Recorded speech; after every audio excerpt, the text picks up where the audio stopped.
हम भगवान में से बाहर निकलने के बाद हमारे ही मूल स्वरूप को भूल जाते हैं, जैसे वो तिनका बुझ जाता है।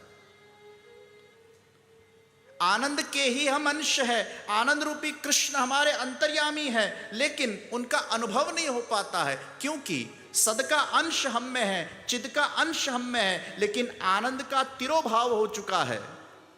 और जब जब जैसे जैसे हम परमात्मा की भक्ति करते जाते हैं, सेवन करते जाते हैं, सत्संग करते जाते हैं, वो सत्य के तरफ हम धीरे धीरे आगे बढ़ते जाते, वैसे वैसे भगवान अंतर्यामी बनकर हमारे हृदय के अंदर आविर्भूत होते जाते हैं और उस दिव्य आनंद का हमें समय समय पर अनुभव होता जाता है। जब जब आपके जीवन में अकारण आपको आनंद का अनुभव होने लगे, सत्संग में, भक्ति में, सेवन में, जप में, ध्यान में, अंतर से आपका चित्त प्रसन्न होने लगे, कोई भी कारण बिना बस आप प्रभु का ध्यान कर रहे हो, प्रभु की सेवा कर रहे हो और अंतर से आपको रोमांच होने लगे, तो समझ लेना ये अंतर्यामी आनंद रूपी कृष्ण वो आपके हृदय में आविर्भूत हो चुके हैं। वो सत्य ही श्री कृष्ण है। और भगवान जब अपने साकार स्वरूप को धारण करते हैं, तब वो साकार स्वरूप के अंदर कहीं भी माया का संसर्ग नहीं है। माया से भगवान साकार स्वरूप को धारण न करते हुए, भगवान तो माया से रहित है, माया भगवान की स्वतंत्र शक्ति है। तेजो वारी मृदाम यथा विनिमयो यत्र त्रिसर्गो मृषा धामना स्वेन सदा निरस्तकुहकम सत्यम परम धीमहि। जैसे रेत के ऊपर अगर सूर्य के तेज किरण पड़े तो उस रेत पर जल का आभास होता है, परंतु वो जल नहीं, एक इल्यूजन पैदा होता है कि यहां जल है। उसी भांति भगवान के साकार स्वरूप का जब हम दर्शन करते हैं तो एक इल्यूजन कई बार कुछ अज्ञानियों को पैदा होता है कि भगवान का साकार स्वरूप जो है वो माया से संसर्गित है। यह सत्य रूप भगवान स्वयं प्रकाशित है, माया से प्रकाशित है, ऐसा भ्रम कई लोगों को होता है। ये माया सबल ब्रह्म नहीं है। आनंद करपाद मुखोदरादि, यह आनंद से बना हुआ रसो वैसह भगवान का स्वरूप है। मिश्री अंदर से भी मीठी है, बाहर से भी मीठी है। आप मिश्री को कहीं से भी चाटो, बस आपको केवल मिठास की उपलब्धि होगी। वो आनंद रस से भरे हुए वो परम सत्य का हम ध्यान धरते हैं। सत्यम परम धीमहि। धर्मः प्रोजित कैतवोत्र परमो निर्मत्सराणां सतां वैद्यं वास्तवमत्र वस्तु शिवदं तापत्रयोन्मूलनम्। श्रीमद्भागवते महामुनिकृते किं वा परैरीश्वरः सद्योरुद्यवरुध्यतेऽत्र कृतिभिः शुश्रूषुभिस्तत्क्षणात्। जिस वक्त आपके मन में श्रीमद् भागवत के सत्संग को श्रवण करने की इच्छा मन में प्रकट होती है, उसी वक्त भगवान श्री कृष्ण आपके हृदय में विराजमान होकर बंदी बन जाते हैं। आप सोचिए, आप लोग यहां कथा के अंदर आकर बैठे हो, लेकिन श्रीमद् भागवत ये कहते हैं ईश्वर उसी समय अविलंब उनके हृदय में आकर बंदी बन जाते हैं जिस वक्त कथा श्रवण करने की इच्छा प्रकट होती है। यह इच्छा प्रकट होनी एक बहुत बड़ी बात है। और इसलिए भगवान की कृपा हम पर कब हुई ऐसा मानना चाहिए, जब भगवान के तरफ ले जाने के साधन के प्रति हमारी रुचि प्रकट हो जाए तो समझना ये भगवान की बहुत बड़ी कृपा हो गई। साधन में रुचि ही भगवान की कृपा है। कथा श्रवण करने की रुचि, इच्छा,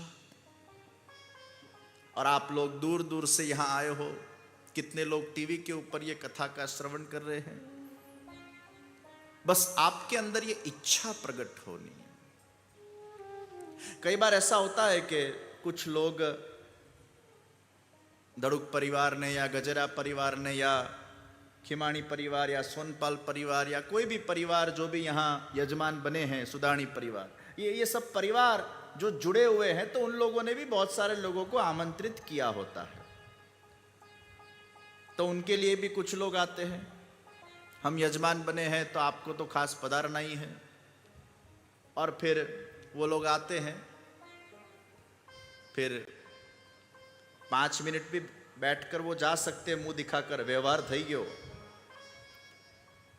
મું દિખાઈ, કારણ કે તમે એમના બધા જ પ્રસંગોમાં ગયા હો એટલે પછી સ્વાભાવિક છે કે અપેક્ષા હોય કે એ પણ તમારા પ્રસંગમાં આવે, અને પછી આવે અહીંયા આરતીને બધું થઈ જાય, ખેસ ઓડાઈ જાય, પછી તમને આમ મોઢું દેખાડીને પછી કે હવે હું જઉં છું, તમે બોલાવ્યા, ખાસ આમંત્રણ હતું એટલે અમે બધા આવી ગયા, વ્યવહાર નિભાઈ ગયો, અને પછી વ્યવહાર પૂરો કરીને નીકળી જાય। પણ અગર તમારા મનમાં એક 10 મિનિટ પણ અગર કથાને શ્રવણ કરવાની ઈચ્છા થઈ, આ ઈચ્છા જ સૌથી મોટું પ્રમાણ છે કે તમને બેસાડવા વાળા એ યજમાન પરિવાર નથી, આ કથાએ તમને બેસાડ્યા છે। આપણે ઘણીવાર એમ કહીએ કે કથા અમે બેસાડી, ના, તમે કથા નથી બેસાડી, કથાએ તમને બેસાડ્યા છે। આ કથા તમને બેસાડે છે, નહીં તો 2:30 વાગ્યાથી 2 વાગ્યાથી અહીંયા આપ સૌ આટલા દૂર દૂરથી આવીને વિરાજમાન થઈ જાઓ છો।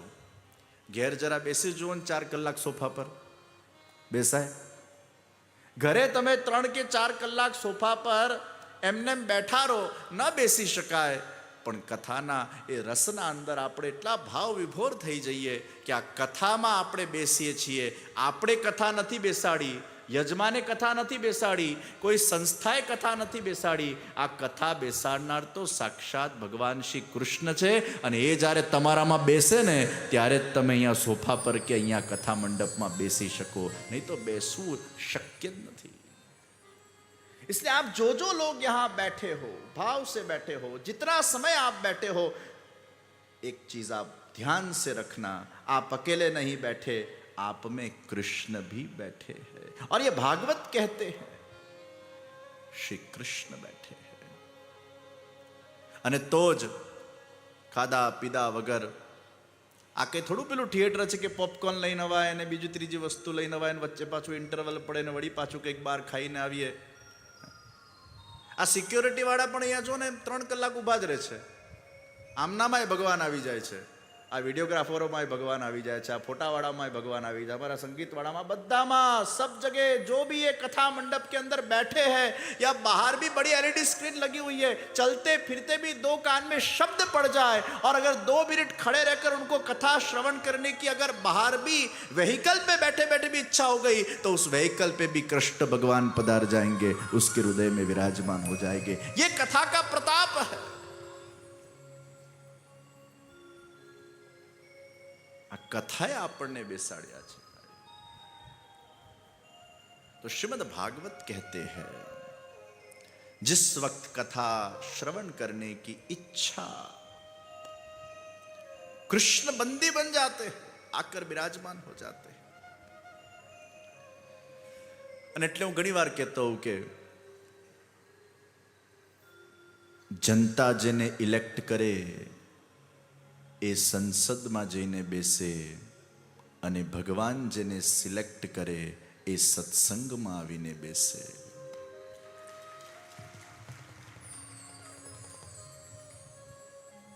તમે જુદા જુદા મંડળો વાળા, સંસ્થાઓ વાળા, અલગ અલગ ગ્રુપ્સ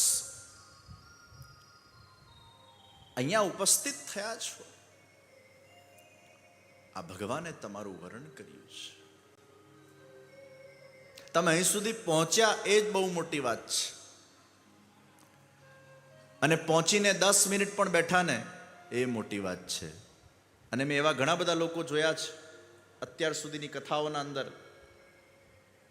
કે બા બાપુજીને આમ ખાલી મૂકવા આવ્યા હોય પોતાના વાહનમાં અને પછી 2-4 શબ્દ કથાના પડ્યા હોય અને એમ વિચાર કર્યો કે 5 મિનિટ જરા થોડુંક સાંભળીને જાઉં, અને બસ 5 મિનિટ એ સાંભળવાની ઈચ્છા ને આજ કૃષ્ણ બંદી બની ગયા.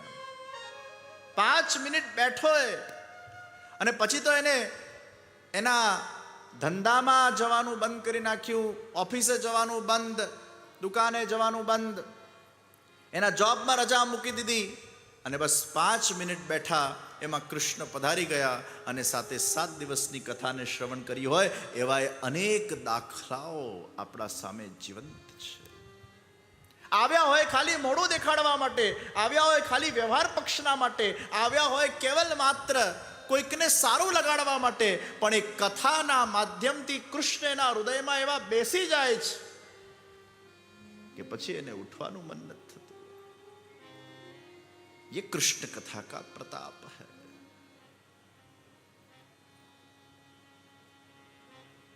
शुश्रुभिस्तत्क्षणात्, उसी क्षण श्री कृष्ण आकर विराजमान हो जाते हैं.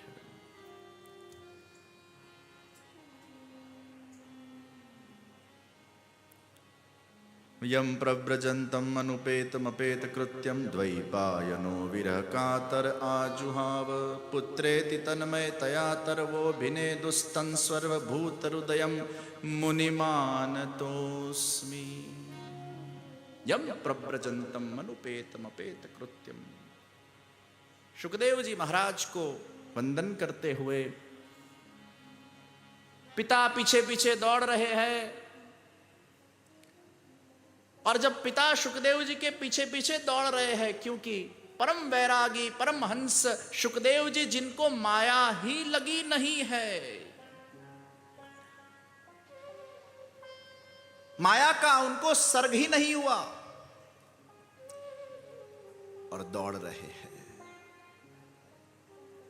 तब वृक्ष कह रहे हैं व्यास जी को, अरे आप चिंता मत करो व्यास जी, हम भी वृक्ष है, हमारे भी पुत्र रूपी फल को लोग तोड़कर ले जाते हैं, लेकिन हम चिंतित नहीं होते. हम तो प्रसन्न होते हैं कि हमारे वो पुत्र किसी की जठराग्नि को शांत करने के लिए कहीं न कहीं काम आए. वैसे आप भी चिंता मत करो, आपका ये पुत्र शुकदेव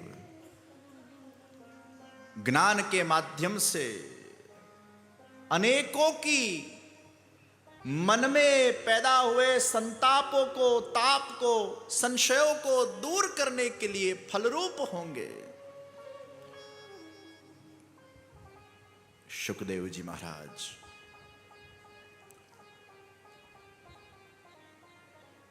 फिर भगवान वेदव्यास जी को लगा ये मेरी भागवत परंपरा को कौन आगे बढ़ाएगा. फिर कुछ शिष्यों को उनके पास भेजा गया. शुकदेव जी जहां थे, और बरहा पीडम नटवर वपु कर्णयो कर्णिकारम बिब्बद्वास कनक कपिशम वैजयंतीम चमालाम रंध्राण वेणुरदर सुदया पूरयन गोप वृंदैहि वृंदारण्यम स्वपदरवणम प्राविशद गीत कीर्ति. ये श्लोकों के माध्यम से, और जब ये सुंदर ध्यान मूर्ति के दर्शन हुए शुकदेव जी को, और उनको लगा वाह, इतने सुंदर श्लोक के रचयिता कौन है. शिष्यों को पूछा, कहा अरे आपके पिताश्री तो है, अरे ये तो खाली चखने के लिए 1-2 श्लोक आपको सुनाए गए, और गोडाउन में तो कितने श्लोक है, 18,000 श्लोक है. आप पधारो और वो श्रीमद् भागवत का ज्ञान प्राप्त करो. और वो शुकदेव जी ने श्रीमद् भागवत के ज्ञान को प्राप्त कर भागवत के उत्तम वक्ता बनकर ये दिव्य कथा हम सबको प्राप्त करवाई. प्रथम स्कंद के अंदर शौनक आदि ऋषियों ने सूत जी को कुछ प्रश्न पूछे हैं।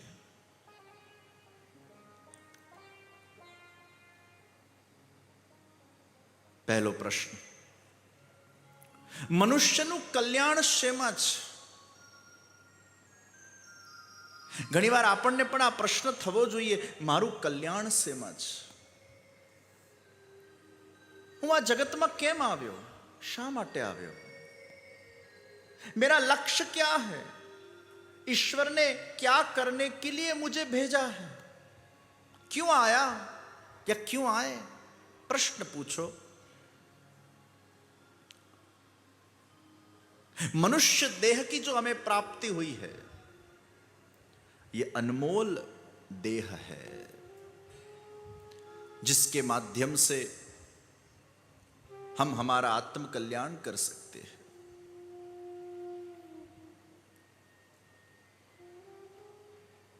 મનુષ્યનું કલ્યાણ એ આત્મ કલ્યાણમાં છે. તમને 70-80 વર્ષની ભગવાને જિંદગી આપી અને એ જિંદગીને જો કેવલ ખાવા પીવા સુવા ભોગ અને મૈથુનના અંદર અગર આપણે વેડફી કાઢીએ અને કેવલ ને કેવલ માત્ર અર્થ સંપત્તિને પ્રાપ્ત કરવામાં જ આખું જીવન વ્યતીત થઈ જાય, અગર એ દેહના માધ્યમથી સત્કર્મ ન થયા હોય, ભગવત ભક્તિ ન થઈ હોય, અગર એ દેહના માધ્યમથી આપણે ભગવત સત્સંગના માધ્યમથી ભગવત ભક્તિના માધ્યમથી આપણો ઉદ્ધાર ન કરીએ, ઈશ્વરની કૃપા પ્રાપ્ત ન કરીએ, ઈશ્વરની પ્રસન્નતા પ્રાપ્ત ન કરીએ, તો આ જીવન નિષ્ફળ થયું કહેવાય. ધર્મો હિતેષામ અધિકો વિશેષ ધર્મેણ હીના પશિભિઃ સમાના. ધર્મેણ हीना पशुभिः समाना. धर्म ही एक ऐसा तत्व है જે મનુષ્ય જ કરી શકે, પશુઓ એનું આચરણ નથી કરી શકતા. ખાવું પીવું સૂવું ઊંઘવું આ તો પશુ પણ કરે છે અને આપણે પણ કરીએ. અરે એક ડુક્કર પણ કિચડમાં એટલી સારી ઊંઘ લે છે જેટલા આપણે બધા જ આપણા એસી બેડરૂમમાં લઈએ છીએ. આપણી ઊંઘમાં ને ડુક્કરની ઊંઘમાં કઈ ફરક નથી. ધર્મો હિતેષામ અધિકો વિશેષ ધર્મેણ હીના પશુભિઃ સમાના. शरीर माध्यम खलु धर्म साधन. ये धर्माचरण करने के लिए श्रेष्ठ साधन भगवान ने हमें दिया है. निश्चित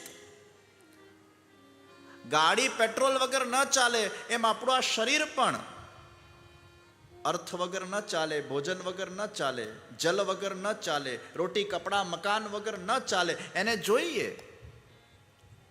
અને ગ્રસ્તાશ્રમના અંદર તમે હો તો પરિવારના પોષણની પણ જવાબદારી તમારા શિરે છે અને પરિવારનું પોષણ કરવું એ પણ તમારું કર્તવ્ય છે. અર્થ વગર આ ગાડી ન ચાલી શકે. અર્થની આવશ્યકતા છે. પરંતુ જેના જીવનના અંદર કેવલ પૈસો મારો પરમેશ્વર, દુકાન મારું મંદિર, હિસાબના ચોપડા મારી પોથી, પૈસા ગણવા મારા જપ, છોકરા છૈયા શાલિગ્રામ, સેવા કોની કરું. જેના જીવનમાં પૈસો જેનો પરમેશ્વર બની જાય છે એને જપ કરવામાં રસ નથી. બસ કાઉન્ટિંગ એ જ એના જપ થઈ જાય છે.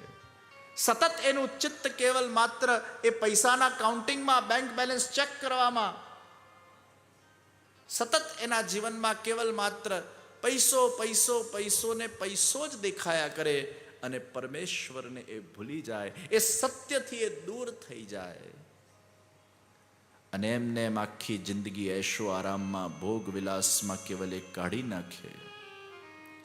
આ જીવનનો ફેરો વેસ્ટ થયો કહેવાય. પેટ્રોલ વગર ગાડી ન ચાલે પણ તમારે ગાડીને એના ગંતવ્ય સુધી પહોંચાડવાનું છે. પેટ્રોલ પેટ્રોલ પેટ્રોલ પેટ્રોલના જપ નથી કરવાના. પૈસા વગર આ ગાડી ન ચાલે પણ પૈસાના જપ નથી કરવાના. वो जीवन जीने का साधन है, वो साध्य नहीं है. साध्य वो पैसा है, साध्य साधन वो पैसा है, साध्य वो ईश्वर है. तो परम तत्व એ સાધ્ય છે. પૈસો એ સાધન છે. મનુષ્યનું કલ્યાણ આત્મકલ્યાણમાં છે. અને એટલે જ પહેલા 25 વર્ષ એ વિદ્યાભ્યાસમાં જાય, બીજા 25 વર્ષ ગ્રહસ્થાશ્રમને ન્યાય આપો, અને અંતિમ 25 વર્ષના અંદર આ શરીર દ્વારા આ આત્માનું કલ્યાણ કઈ રીતે થઈ શકે એના ઉપર વ્યક્તિએ વિચાર કરવાની જરૂર છે. પણ પહેલા 25 વર્ષના અંદર અગર ધર્મના સંસ્કાર હશે તો બીજા 25 વર્ષના અંદર એ ધર્મના સંસ્કારોથી તમે એ સંસ્કારને તમારા બાળકોમાં આપી શકશો, અને ત્રીજા 25 વર્ષમાં તમે એ સંસ્કાર આપીને તમારા આત્મકલ્યાણની યાત્રા તરફ પણ આગળ વધી શકશો. આ રીતે 75 વર્ષની જે જિંદગી છે એનું એક પ્લાનિંગ થવું જોઈએ. દીપકની જ્યોત કલાકો પર્યંત ટકે, પણ સંસ્કારોની જ્યોત એ જીવન પર્યંત ટકે છે. માતા પિતાનું એ દાયિત્વ છે ને કર્તવ્ય છે કે બીજા 25 વર્ષના અંદર એ બાળકોને યોગ્ય ધર્મના સંસ્કારોથી સુસજ્જ બનાવે. પણ તમારામાં જ ધર્મ નહીં હોય તો બાળકોમાં ક્યાંથી આવશે? તમારામાં જ ભક્તિ નહીં હોય તો બાળકોમાં ક્યાંથી આવશે? તમે સત્સંગ ન કરતા હો, તમે માળા ન કરતા હો, તમે અગર પ્રભુની સેવા ન કરતા હો તો એ છોકરાઓમાં સંસ્કાર ક્યાંથી આવશે? કારણ કે છોકરાઓ તમે જે કરશો એવું કરશે. એ લોકોના સૌથી પહેલા આદર્શ એમના માતા પિતા હોય છે. તમે યોગ્ય રીતે ધર્માચરણ કરતા હશો તો એ સંસ્કાર છોકરાઓમાં પડશે જ.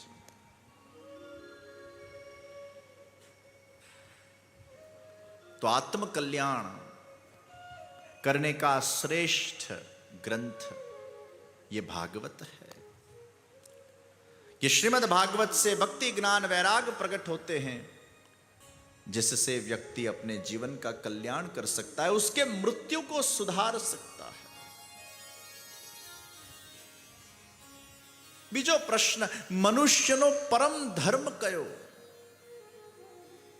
મનુષ્યનું પરમ ધર્મ એ ભગવાન શ્રી કૃષ્ણની અહેતુની ભક્તિ છે.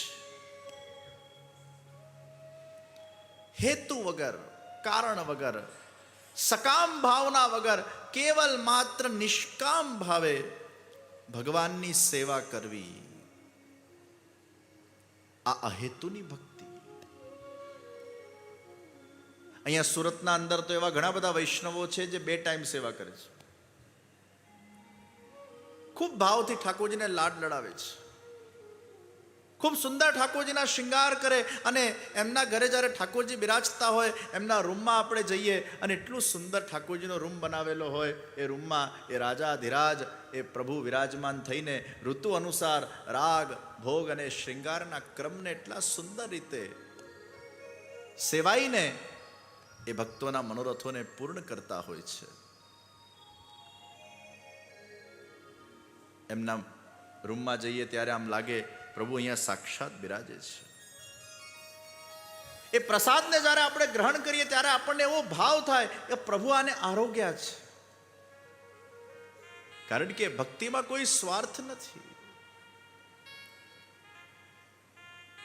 ઠાકોરજીને પછી આપણે આમ પોઢાડીએ અને પછી પોઢાડતી વખતે આમ દંડવત કરતી વખતે ભગવાનને આપણે એમ કહીએ, હે પ્રભુ, જો આટલા વર્ષોથી તારી નિસ્વાર્થ સેવા હું કરું છું, પણ હવે છે ને એટલું ખાલી ધ્યાન રાખજે, મારા દીકરાના હજી લગ્ન થયા નથી ને એટલું કરાઈ આપજે તો મારી ભક્તિ ફળી.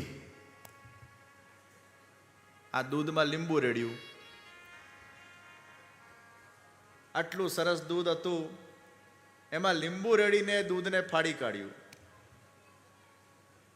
જ્યાં તમે કોઈ પણ પ્રકારની સકામ ઈચ્છા પ્રગટ કરી, એ ભક્તિમાં વિકાર આવી ગયો.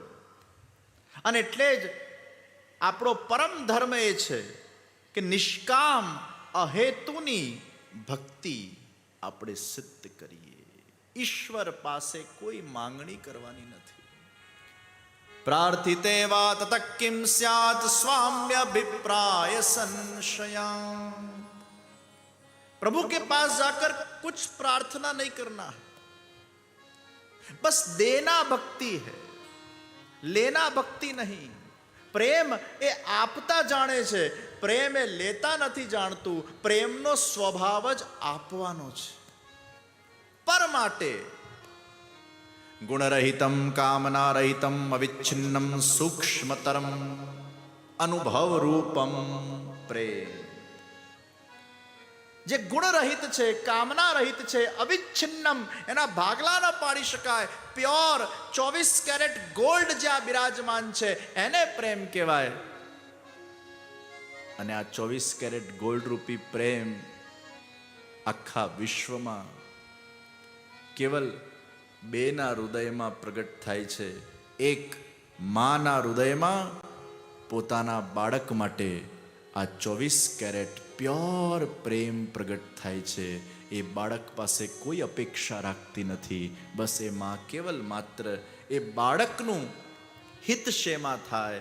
કદાચ બાળક એના સાથે દગો કરે તો પણ એ માનું હૃદય એવું હૃદય છે, એ બાળકને હંમેશા પ્રેમ કરતું જાય. એના હૃદયમાં હંમેશા એ બાળકનું હિત સમાયેલું હોય છે.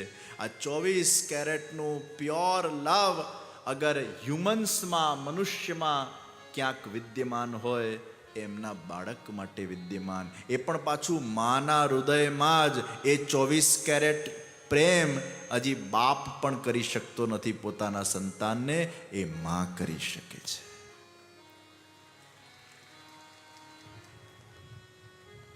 અને હસબન્ડ વાઈફ વાળા પ્રેમ તો થોડાક મને લાગે છે 16%, 18%, 22 કેરેટ, 20 કેરેટ.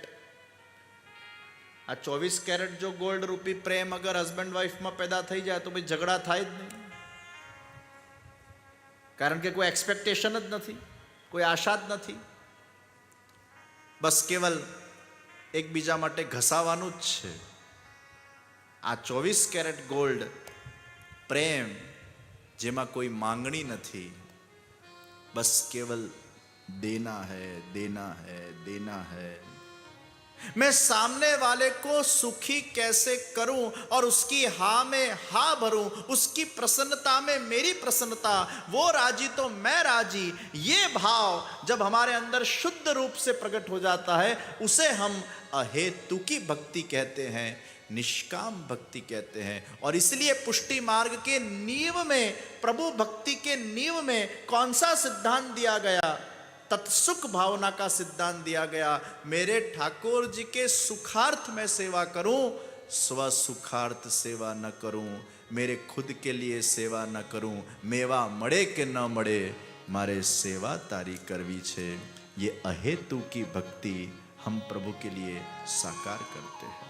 मुक्ति मड़े के ना मड़े, मारे भक्ति तमारी करवी छे.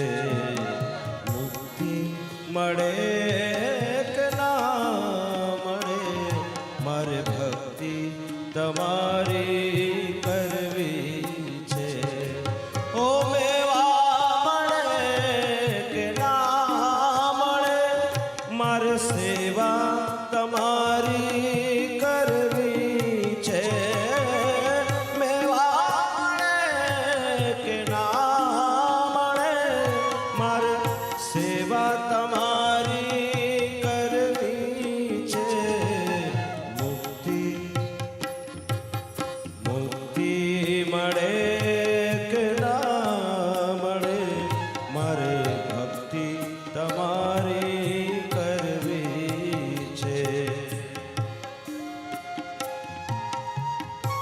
જેના મનમાં મુક્તિ પણ તુચ્છ છે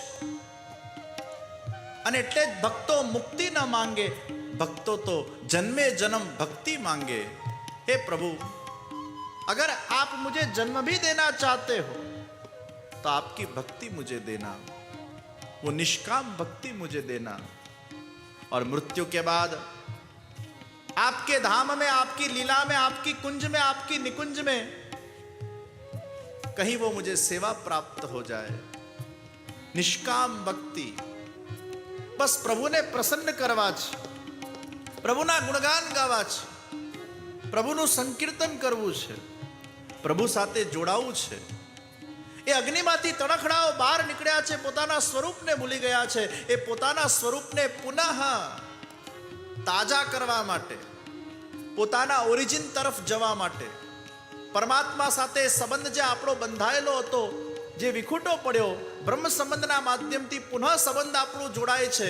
એ બીજ એક્ટિવેટ થાય છે અને પછી જેમ જેમ આપણે નિષ્કામ ભક્તિથી એ બીજને પલ્લવિત કરતા જઈએ છીએ, એ બીજ ધીરે ધીરે ફલરૂપ બને છે. એ સર્વાત્મ ભાવ સુધી એ વ્યક્તિનો ભાવ પહોંચે. એને અત્ર તત્ર સર્વત્ર બધે જ એને ભગવાન શ્રી કૃષ્ણ દેખાયા કરે. એને જનજનમાં કૃષ્ણ દેખાય, એને ઘર ઘરમાં કૃષ્ણ દેખાય. એનું હૃદય આખું કૃષ્ણમય બની જાય. એના રોમ રોમ કૃષ્ણનું સંગીત ગાયા કરે.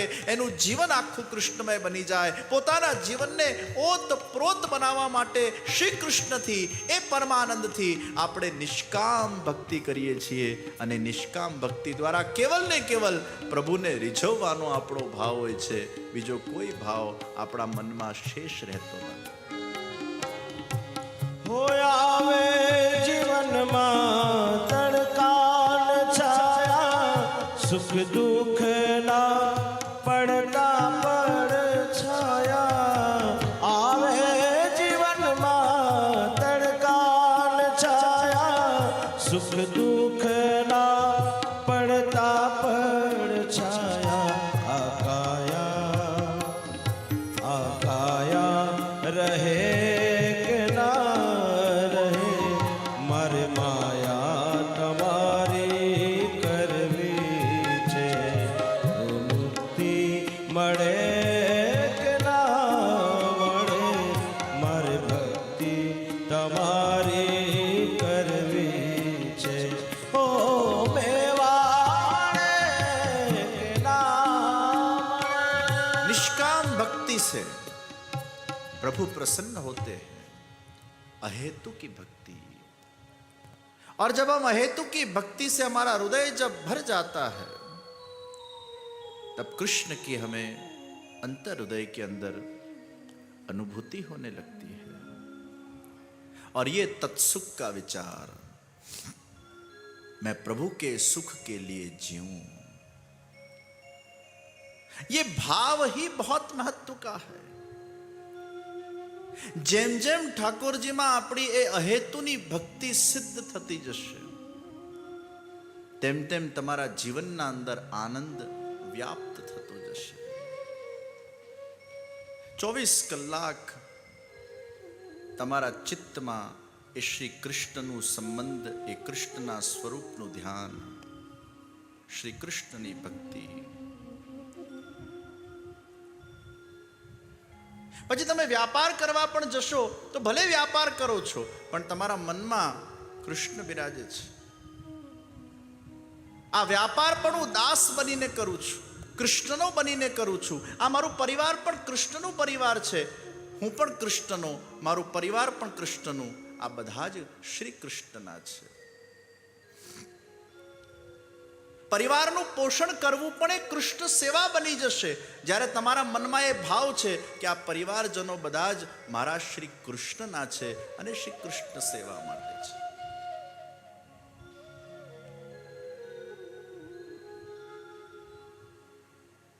अहेतु की भक्ति वो परम धर्म है. आप जो कुछ भी करो उसको कृष्ण सेवा बना दीजिए.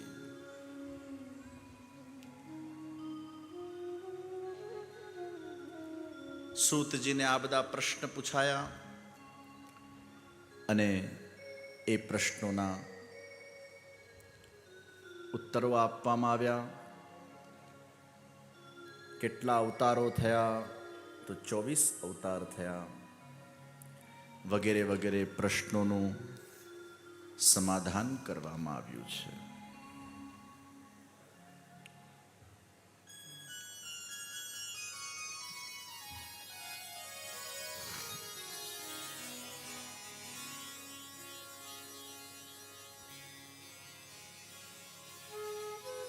પ્રથમ સ્કંદના અંદર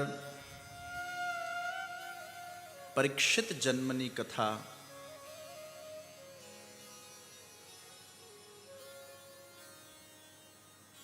અશ્વત્થામા પોતાના મિત્રની છેલ્લી ઈચ્છાને પૂર્ણ કરવા માટે પાંડવ પુત્રોને ભર રાત્રિએ પાંડવ સમજીને મારી કાઢે છે. પછી ખબર પડી કે આ તો પાંડવો નહીં પણ પાંડવ પુત્ર છે.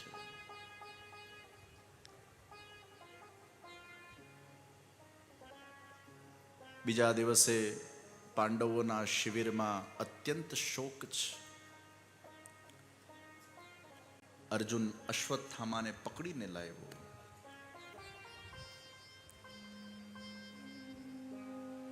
અને દ્રૌપદી કે છે મુંચતામ મુંચતામ, છોડ દો इसको.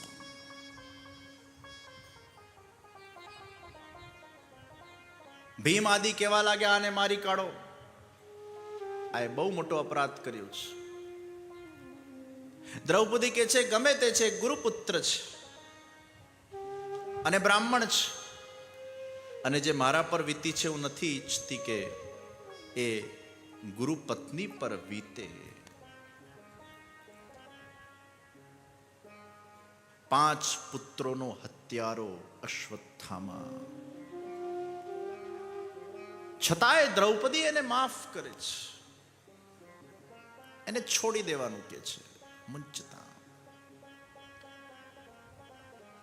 બધાએ કૃષ્ણને પૂછ્યું ક્યાં કરના ચાહીએ.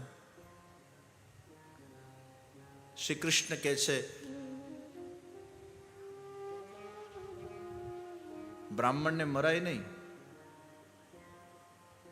પણ અગર કોઈ આતંકવાદી હોય, આતાતાઈ હોય તો ચોક્કસ મરાય. યુધિષ્ઠિરજી કહે છે હે પ્રભુ, આપ એક નિર્ણય આપો, મારવું છે કે નથી મારવું? બ્રાહ્મણને મરાય નહીં પણ આતાતાઈ હોય તો એને મરાય, આમાં અમારે સમજવું શું? અને એટલે જ એનું મણી કાઢી લેવામાં આવ્યું. ઘણીવાર છે ને ફાંસીની સજા કરતા ઉંમરકેદની સજા વધારે ખરાબ. આખી જિંદગી કષ્ટને ભોગવવાનું એ વધારે ખરાબ. પેલું ફાંસીમાં એકવાર નિકાલ તો આવી જાય, પૂરું તો થઈ જાય. પછી ભલે એને મર્યા પછી તો કષ્ટ થાય જ છે, કારણ કે કેવલ શરીર એ ત્યજે છે, પણ પાછળથી એને પ્રેત્યોનીમાં તો કષ્ટ ભોગવવું પડતું હોય છે. પણ પેલા વર્ષો વર્ષ ઉંમર કેદની સજા કાઢે કષ્ટમાં, એના મણીને કાઢવામાં આવ્યો, એને અતિશય કષ્ટ થયું. કષ્ટ આપીને એને છોડવામાં આવ્યો. અને આ કષ્ટ એવું છે કે આની કોઈ દવા નથી. અને પાછો અશ્વત્થામા ચિરંજીવ, અશ્વત્થામા બલિર્વ્યાસો હનુમાનશ્ચ વિભીષણ, કૃપઃ પરશુરામસ્ત સપ્તૈતે ચિરંજીવિન. આ 7 ચિરંજીવો, એમાં અશ્વત્થામા. ચિરંજીવ રહેવું પણ એ શાપરૂપ થઈ જાય છે ઘણી વાર.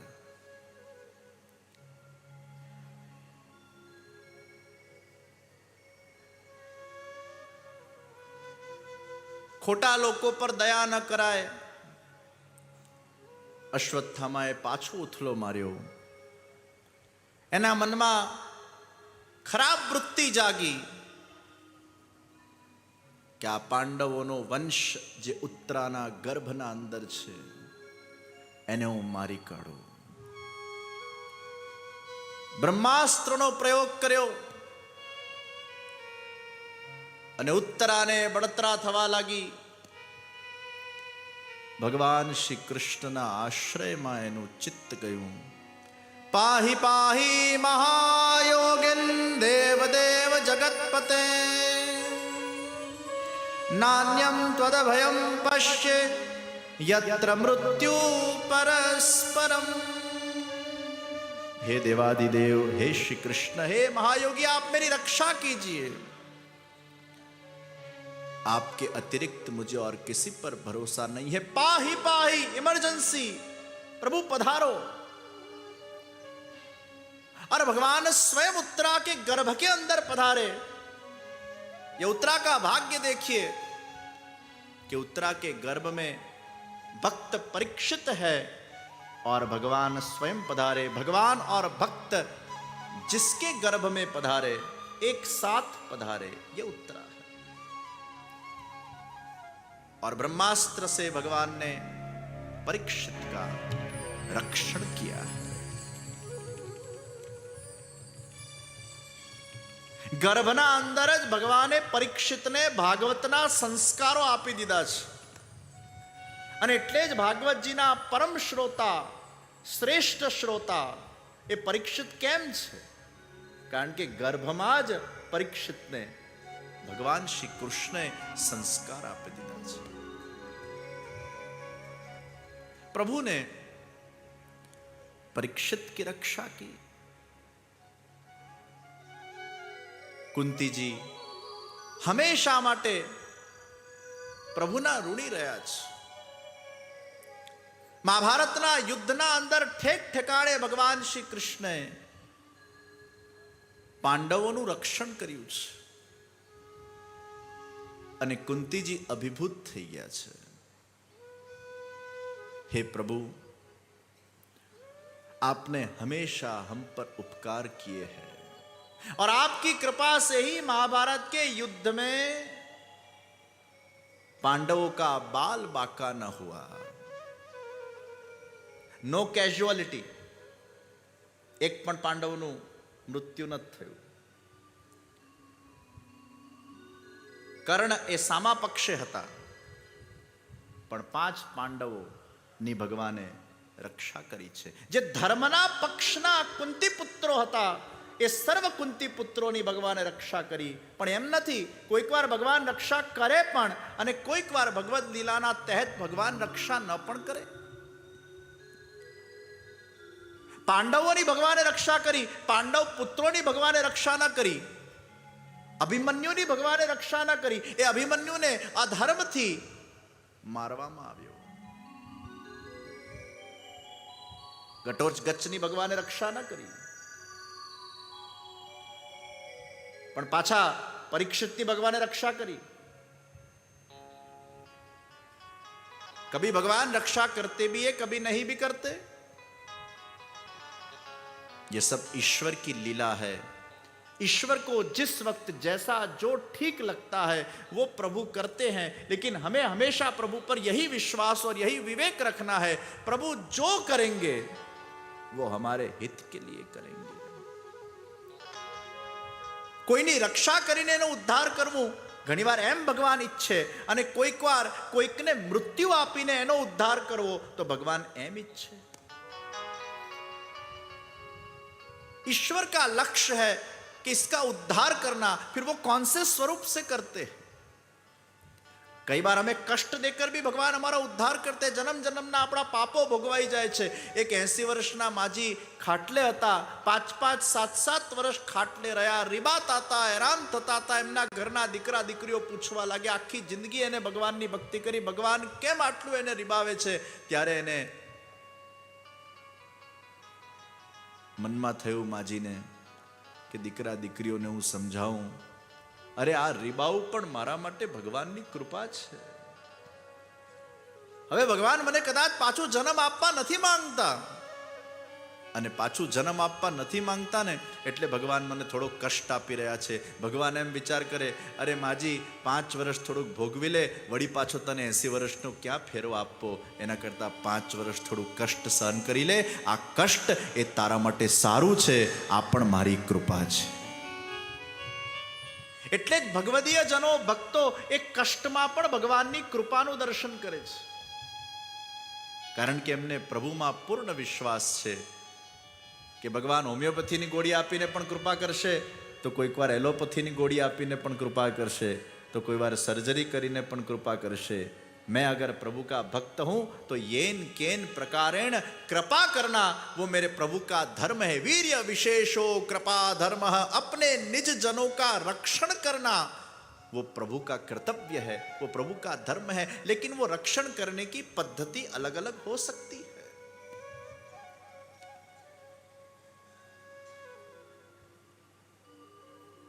પરીક્ષિતનું રક્ષણ કર્યું, પણ વળી પાછા એને શ્રાપ તો અપાવડાવ્યો. તક્ષક નાગ તને કરડશે. અને શ્રીમદ ભાગવતનો ઉત્તમ અધિકારી એને બનાવ્યો, અને ભાગવતનું શ્રવણ કરીને એ પરીક્ષિતને પાછા એને કૃષ્ણ સાયુજ્યની પ્રાપ્તિ કરાવી દીધી. તો કેટલું જીવાડવું, કેટલા વર્ષ જીવાડવું, કેમ જીવાડવું, કેટલો સમય જીવાડવું, આ બધું ઈશ્વરના હાથમાં છે, અને આ બધું જ ઈશ્વરનું આયોજન છે. પણ આપણે તો ભગવાનનો હંમેશા આભાર વ્યક્ત કરવો જોઈએ. और यही अहेतु की भक्ति का नींव है कि भगवान का हमेशा आप आभार व्यक्त कीजिए. ईश्वर जो करते हैं just thank you, thank God. આ ભક્તિનું પહેલું સિદ્ધાંત છે. ફરિયાદ લઈને ભગવાન પાસે ન જાઓ, ફરી ફરીને ભગવાનની કૃપાને યાદ કરો. ફરિયાદ લઈને ભગવાન પાસે ન જાઓ. તમારા પાસે શું નથી એનો વિચાર કરી કરીને ઈશ્વર પાસે ન જાઓ, પણ ઈશ્વરે તમને કેટલું આપ્યું છે એ વિચાર કરીને ઈશ્વર પાસે જશો ને, તો તમને ઈશ્વરના દર્શન કરીને આનંદ થશે, અને તમારા પર ચહેરા પર સ્મિત જોઈને પ્રભુને પણ પ્રસન્નતા થશે કે જો મારો ભક્ત મારા દર્શનાર્થે આવ્યો છે, જેનો ભાવ કેવલ મને આપવાનો છે, એનો ભાવ લેવાનો જરા પણ નથી. ઈશ્વર પર હમકો દેખકર પ્રસન્ન હો જાય, और ईश्वर भी राह देखे कि कब मेरा भक्त मेरे दर्शन करने आएगा. આમ સવારે આપણે સ્નાન કરીને ઠાકોરજીની મંગળા કરાવવા જઈએ અને એકદમ ચડેલા મોડે ભગવાનને જગાડીએ, ભગવાનને કેવું લાગે? ટેન્શનમાં, સ્ટ્રેસમાં ઠાકોરજીના આપણે શૃંગાર કરીએ, સેવા કરીએ, અને આમ જલ્દી સેવા પૂરી કરીને આમ ઝાંપીજી બંધ કરીએ, હાશ પડ્યા, શાંતિ. ઠાકોરજીને કેવું લાગે? સવારે ઉઠીને સૌથી પહેલા આપણે ઠાકોરજીનો આભાર વ્યક્ત કરવાનો છે. પ્રભુ मैं आपका आभारी हूं, आपने मुझे जो कुछ भी दिया है. और शायद अगर आपके जीवन में भगवान ने न पैसा दिया हो, न संपत्ति दी हो, न लौकिक सुख आपको दिया हो, फिर भी आपको भगवान का आभार इसलिए मानना है क्योंकि ईश्वर ने सबसे मूल्यवान संपत्ति वो भक्ति की आपको प्रदान की है. આ દુનિયામાં આપણે જે સૌથી વધારે પૈસાવાળો એને ધનવાન કહીએ, પણ એક વસ્તુ યાદ રાખજો, જેના પાસે શ્રી કૃષ્ણ છે એ ભક્તિવાન છે, અને જે ભક્તિવાન છે ને એ ધનવાનથી પણ ઊંચો છે. જેના પાસે ભક્તિ છે, આ અલૌકિક સંપત્તિનો જે ધણી છે, એ કેટલો મોટો ધનવાન કહેવાય. એનું ધન એ કૃષ્ણ બની જાય છે, કૃષ્ણ જ એનો ધન થઈ જાય છે. અને એટલે જ पायो जी मैंने कृष्ण रतन धन पायो, पायो जी मैंने कृष्ण रतन ધન પાયો, पायो जी मैंने कृष्ण રતન ધન પાયો, પાયો જી મેને કૃષ્ણ રતન. ये कृष्ण ही धन है. धन એટલે શું? જે આપણું સર્વસ્વ હોય, જેના વગર આપણને ચાલે નહીં, જેની પ્રાપ્તિથી આપણને સુખ થાય. તો લૌકિક વૃત્તિવાળો વ્યક્તિ એનું ધન એ લૌકિક સંપત્તિ છે, લક્ષ્મી છે. પરંતુ અલૌકિક બુદ્ધિવાળો, અલૌકિક ચિત્તવાળો, અલૌકિક મનવાળો જે વ્યક્તિ છે, એના જીવનના અંદર એનું અમૂલ્ય ધન એ કૃષ્ણ બની જાય છે. श्री कृष्ण ही उसका धन है. वस्तु अमोलिक दी मेरे सतगुरु, वस्तु अमोलिक दी मेरे सतगुरु, कृपा कर अपनायो, पायो जी मैंने कृपा कर अपनायो, पायो जी मैंने कृष्ण रतन धन पायो, पायो जी मैंने कृष्ण रतन धन पायो. जन्म जन्म की पूंजी पाई, जन्म जन्म की पूंजी पाई, जग में सभी खोवायो आयो जी मैंने जग में सभी खोवायो आयो जी मैंने कृष्ण रतन धन पायो आयो जी मैंने कृष्ण रतन धन पायो। श्री कृष्ण ही मेरा धन है, श्री कृष्ण की प्रसन्नता ही मेरा धन है।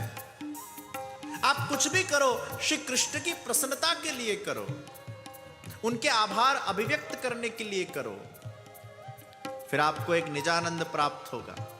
अने कृष्ण प्रसन्न तो बधु सारू भाई। प्रभु प्रसन्न थई जाए एनाथी मोटी उपलब्धि शुं होय? एना नजरमा आपणे आवी जे मैं गई काले कथा में कीधेलुं एनाथी मोटी उपलब्धि शुं होय? दुनिया अपनी नोंध केटली ले छे महत्वनुं नथी, ईश्वरना दरबारमां आपणी केटली नोंध लेवाय छे, प्रभुनी आपणा पर केटली कृपा ने प्रसन्नता छे। ए निजानंदमां ज्यारे आपणे रहीए छीए कि मैं मेरे प्रभु के अत्यंत निकट हूं और मेरे प्रभु की मुझ पर अविरत कृपा हो रही है, मैं भारो भार प्रभु का आभार अभिव्यक्त करता हूं। आज ए फीलिंग छे ग्रेटिट्यूड फीलिंग, આપણા ચિત્ત અને મનને પવિત્ર કરી નાખે છે, આપણા ચિત્તને શાંત કરી નાખે છે, પરમાનંદની અનુભૂતિ કરાવે છે।